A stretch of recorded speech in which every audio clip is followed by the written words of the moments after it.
This is Andy Paul off Boxing Social in association with Betfred, and I'm delighted to be joined by Joe Gallagher once again. Joe, I think I'm seeing you more than I am my family at the minute. How are you doing? Yeah, I'm all right, mate. All right. Recovered from the weekend, and here we are today. You are indeed, and let's talk about the reason why you're here. Obviously, I've spoken to Scott, and he just told me he's back working with yourself. Just talk about how that came about. Yeah, no, listen, Scott approached me about working together for this fight, and I said, yeah, of course, do you know what I mean? So the door was always left open if he ever wanted to return, and he is doing, and like I say, we're back in training now, and we've got a fight, we've got a date, and we're looking forward to putting on a good performance on March the 7th. Early doors as of yet, but since he's been back in the gym, what have you seen of him? Are you seeing the same Scott previously? Are you seeing a better version? What have you seen? Listen, Scott, I'm not going to say too much. Scott, he's disciplined, he's dedicated, and he's totally focused, and that's what Scott's always been renowned for being a dedicated and focused trainer in camp, and he's got the same desire, focus and determination as always, so none of that's waned, so yeah. Obviously he's gone away for a couple of years, been with the wild card with Freddie Roach. Can you see the little things that maybe he's picked up with Freddie before? I can't comment on that. Do you know what I mean? It's just like I'm just working with Scott, and there's things we've got to work on. We've got Jono Carroll in front of us, and we've got to get Scott to do different things and certain things to get this win now against Jono Carroll. Talk to me about that fight, Jono. How exactly are you seeing it playing out? What do you expect from Jono Carroll on March 7th? Listen, Jono Carroll, I think he's very similar to Scott Quigg. I think he's another fighter, ambitious, young, lives the life, hugely motivated, disciplined, and he takes himself out round the world sparring, and he wants to get there to the top, and sometimes where you may lack sometimes in ability, I'm not saying John Carroll does, but sometimes you make up for that then with desire, hard work and dedication. So we expect a really good Jono Carroll on March the 7th, and both of them are very cut from the same cloth in terms of in preparation and dedication. What's Scott's initial plans for 2020? What has he said to you he wants to achieve? Is his plan simply just find another world title shot? What has he lined up for the year? I think all fighters, once they've been there, as obviously with Liam Smith in the gymnasium, Paul Butler, they all want to have another shot at that world title, become a two-time world champion. I think Scott Quigg's no different. We've not really spoke about the year. All we spoke about is March the 7th and Jono Carroll, and we'll train towards this, get the win, and then move forward and see what Eddie Hearn or what the world stage is like then. And you've got to look at the world champions in that division. They're scary, some really good fighters there. So like you say, this is a good fight. We've obviously seen Carl Frampton move up to super featherweight now. He might be facing Jamal Herring for the WBO title. Just a word on that, what are your thoughts if that was to happen? That's a great fight.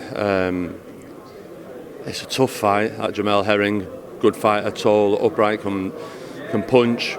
Carl's fearless, isn't he, Carl? Do you know what I mean? He fought, went over, beat Leo Santa Cruz, come over to here, beat Scott Quigg. He's fearless. You can't say that about Carl Frampton. Carl as well. He knows it's his last shot at it, and he'll be usually motivated and wanting to win that as well. So same again, you got Herring, the young gun, and Carl Frampton with the experience of being in the big fights, and knowing Carl knows as well, he has that confidence that he knows that he can travel and get wins on the road. So it's an interesting fight.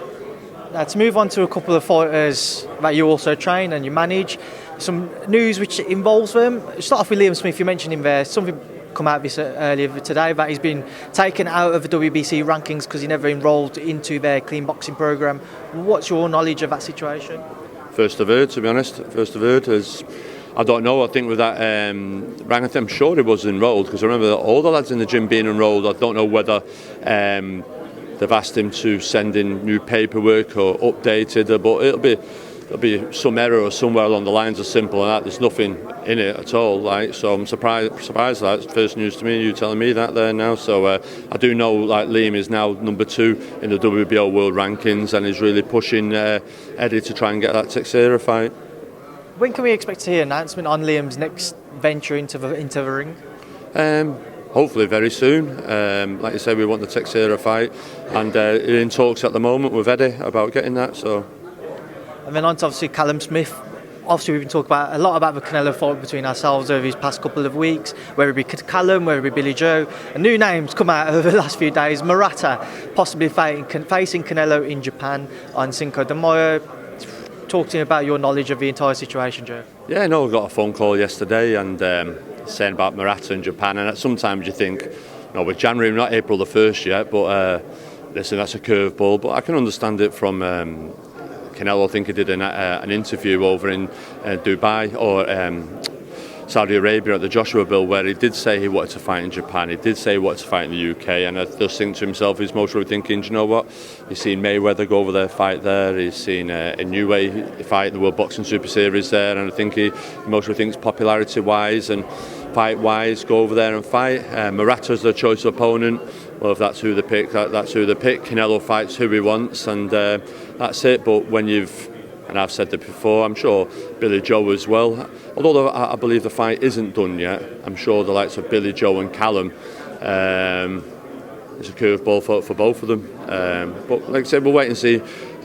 Nothing's signed, nothing's done, nothing's announced yet. So just have to wait and see. Where does the land lie with Callum? Obviously, if Canelo was to face Murata, do you expect to see Callum Smith versus Billy Joe Saunders? Well, Callum's got to be out in April over in America, and then when you look at the Billy Joe fights or the Daniel Jacobs fights, they're the fights that you'd look to. Most will be look at September time. They're the fights that we'll be looking to do. But I think we were already when we heard the rumours of Billy Joe and Eddie with Canelo, we started thinking, right, okay, then let's get ahead of it. So then plans are already in place for April in America, and then after that, then let's rock and roll then with your Billy Joes and your Jacobs. Obviously, a lot of fans would have liked to have seen Callum have either Billy Joe or Canelo next. If obviously, well, it doesn't seem to be the case. Listening to you there, who can we expect to see him with in April? A lot of fans wanted to see Triple G versus Canelo. Do you know what I mean? A lot of fans want to see Mayweather and Pacquiao in the prime. A lot of fans, I would say at the moment, want to see Ryder versus Callum. So there's a lot of fans, but sometimes boxing's boxing, and at the time people wanted to see the Wilder Tyson Fury straight rematch, and it hasn't. They went away, they're buffing, but it's happening again. So that's just boxing, isn't it? We've got to do what's right for Callum Smith, and we'll be sitting down and speaking to him this week in Eddie, which probably today, and see where we go. But plans were already in place for that. We're not saying we're not ducking or anything else like that. Do you know what I mean? I've said them fights can happen before the end of the year. Finally, Joe, before I let you shoot off, the word on Sam Hyde. How's he feeling after his unfortunate defeat to Deon Juma this past weekend? Yeah, no, listen, Sam is obviously gutted. It was a great fight. He gave it his all. He's kicking himself with, like I said after the fight, there's 1 or 2 rounds where he just switched off and he allowed Juma nick them, and that was the telling factor, and that showed on scorecards. What I was pleased with was the crowd. They behaved themselves at the fight. How close it was reflected in the judges' scorecards, and Sam can be proud. And the respect between both fighters, Deon Juma and Sam Hyde, afterwards sharing mutual respect posts of each other, and as Deon said, I'm sure that's a fight and a rematch that'll happen again sometime in the future.